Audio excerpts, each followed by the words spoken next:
Detrás de cada comida servida hay un negocio que busca crecer, innovar y mantenerse vigente.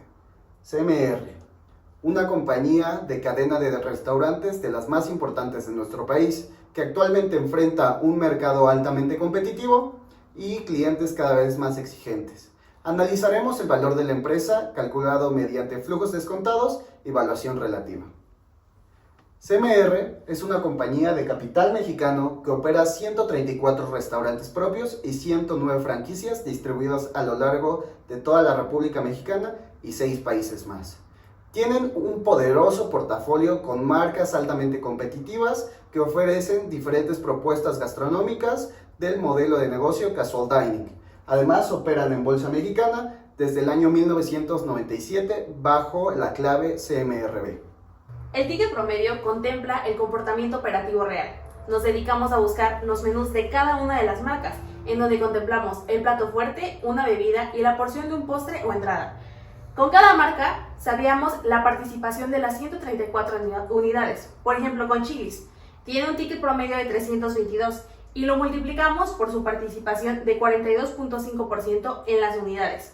Así con cada una de las marcas, para después llegar a nuestro ticket promedio estimado, 354. Ahora, continuando con los parámetros generales de nuestro modelo, estos están fundamentados en los estados financieros de CMR hasta el segundo trimestre de 2025, comenzando por el total de deuda, que se mantiene en 1.314 millones, pasando con el costo de ventas, que tiene una ligera variación por factores de la industria. Sin embargo, esto se ve mitigado gracias a la comercializadora con la que se cuentan, mientras que los gastos de operación se mantienen iguales y el WACC se mantiene en un 11% como fue acordado con el socio formador en la sesión de inicio. Pasando con la tasa de impuestos, que se mantiene en un 30% por los estados auditados, y el CAPEX, que tiene que reducirse a un 3.8% y puede llegar hasta un 4%. Esto porque la variable es muy sensible y podría afectar los flujos de caja libre de la empresa. Los días de inventario, los días de cobro y los días de pago se mantienen igual a lo largo del modelo. Nuestra propuesta, la apertura de una nueva sucursal de Olive Garden en la ciudad de Guadalajara. El escenario optimista contempla 3 nuevas aperturas a lo largo de los 5 años, mientras que el pesimista no contempla aperturas, pero sí un incremento en el CAPEX del 0.3% en mantenimiento. La inversión por sucursal es de 34 millones de pesos, cifra respaldada por PwC México y la McKinsey Latinoamérica. El CAPEX contempla el promedio más esta nueva inversión, que se deprecia a 11 años. Por otro lado, la capacidad instalada del conglomerado aumenta en un 0.07%. La capacidad instalada actual es de 27.715 tickets. Con esto, Olive Garden pasa de una participación del 10.4% al 11%.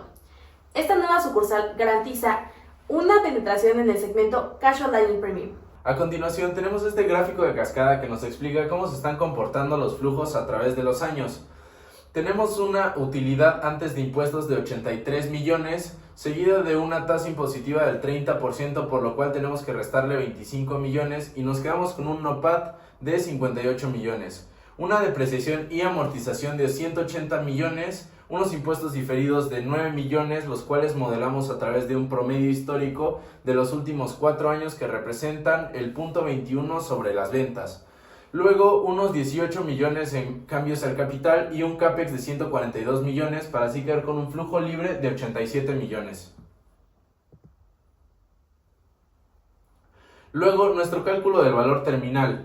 Tenemos que nuestro último flujo es de 86 millones, por lo cual si le aplicamos la fórmula del último flujo por 1 más el crecimiento perpetuo de 2% entre el WACC, que es del 11%, menos el 2%, nos da nuestro valor de perpetuidad, pero luego todavía lo tenemos que traer a valor presente 5.5 periodos, porque recordemos que estamos haciendo esta evaluación a la mitad del 2025 y esto nos da 551 millones.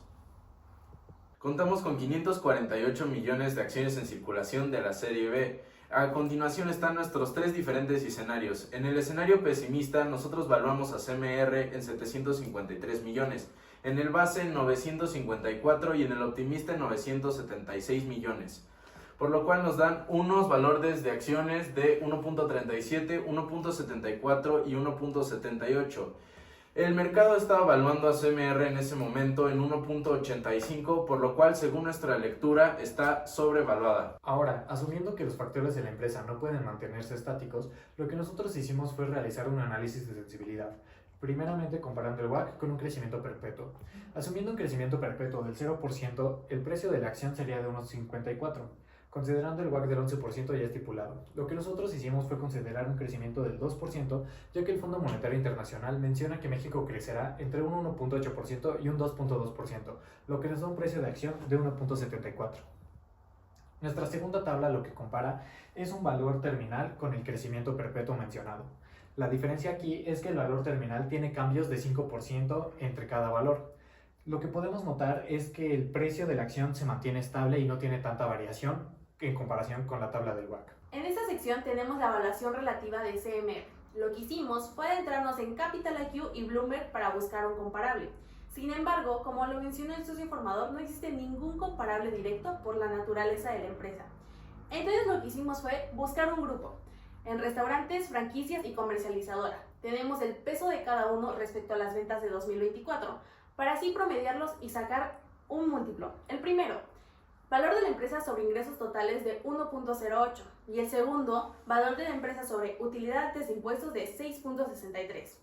Estos hay que compararlos con nuestros múltiplos de nuestro modelo. El primero de 0.21, valor de la empresa sobre ingresos totales, y el segundo, 2.85, valor de la empresa sobre utilidad antes de impuestos. ¿Qué nos quiere decir esto?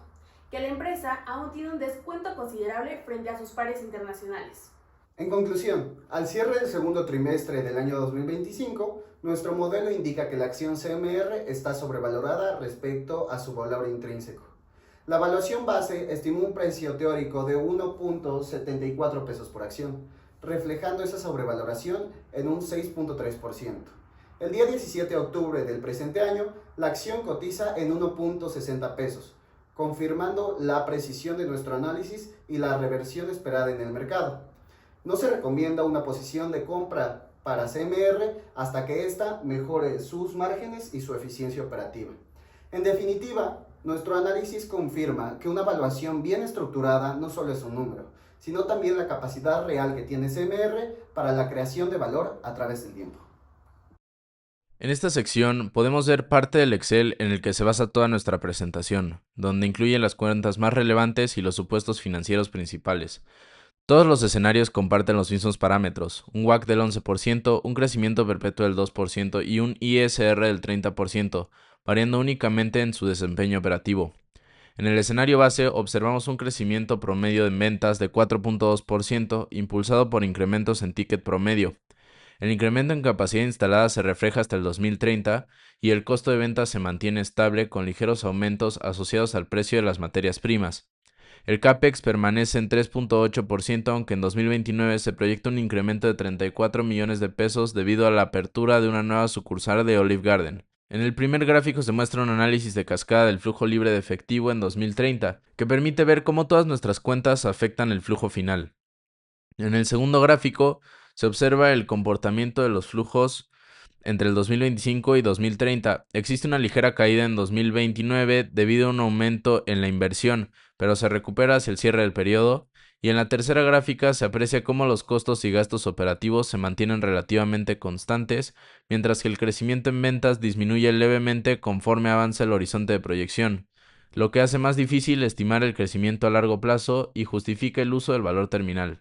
En el peor escenario, el crecimiento en ventas es más conservador entre 4 y 2.8 anual, sin nuevas aperturas, el costo de ventas y los gastos operativos son mayores, y el flujo libre se mantiene estable pero con una tendencia descendente, afectado por la menor rentabilidad y el aumento en CAPEX. Finalmente, en el mejor escenario se incorporan 3 nuevas aperturas de Olive Garden entre 2028 y 2030, lo que incrementa la capacidad instalada en 0.07%. Durante los últimos 3 años, el costo de ventas mejora, el CAPEX es menor y los gastos operativos se reducen ligeramente, lo que impulsa el flujo libre de efectivo. Sin embargo, al final del horizonte, el flujo terminal se ve afectado por la inversión creciente y las ventas tienden a estabilizarse. Ese es el funcionamiento del modelo en Excel. Gracias por su atención.